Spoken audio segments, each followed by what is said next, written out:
election. The popular mobile money platforms were also disabled, making it difficult for citizens and indeed actors in this election to send money to the various locations that they would normally do.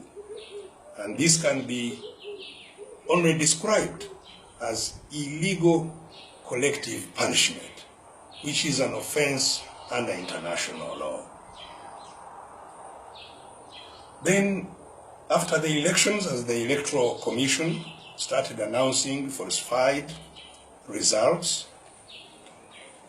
we called a press conference to show the world that the results that we had, which results had been announced at the polling stations in the presence of citizens and our own polling agents, the Uganda police brutally stormed our offices, broke the door. We were detained in the police cells of Nagalama, which is in the Mukono district, having been transferred all the way from the extreme end of Kampala city, from the other side of Mukono, from the opposite side of where Mukono district is. This was clearly intended to isolate us and to further cause uncertainty and intimidation of the population.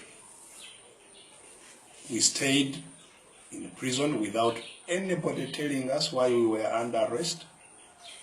And eventually, last night, Major General Mugisha Muntu, our FDC party president, and myself were forced out of the prison cells without telling us why we had been arrested in the first place. We protested to be released without our colleague, Ms. Ingrid Turinawe, with whom we had all been arrested in the same circumstances, but who was being denied release. And eventually we were lifted out of the police station, bundled into the police van, a notorious police van that has been used to intimidate and harass political leaders for a long time. And we were brought home, leaving behind all our possessions. Miss Ingrid Turinawe, even as I talk now, is still in that same prison, and still no reason for her detention has been told to her or to anybody. Therefore, I have come to ask for two things. One, that the results of the presidential elections must be rejected by all who believe in democracy, and certainly by the international community. Two, that an international commission should be established to audit the results of this election as soon as possible, so that there is an independent account of what happened in this election.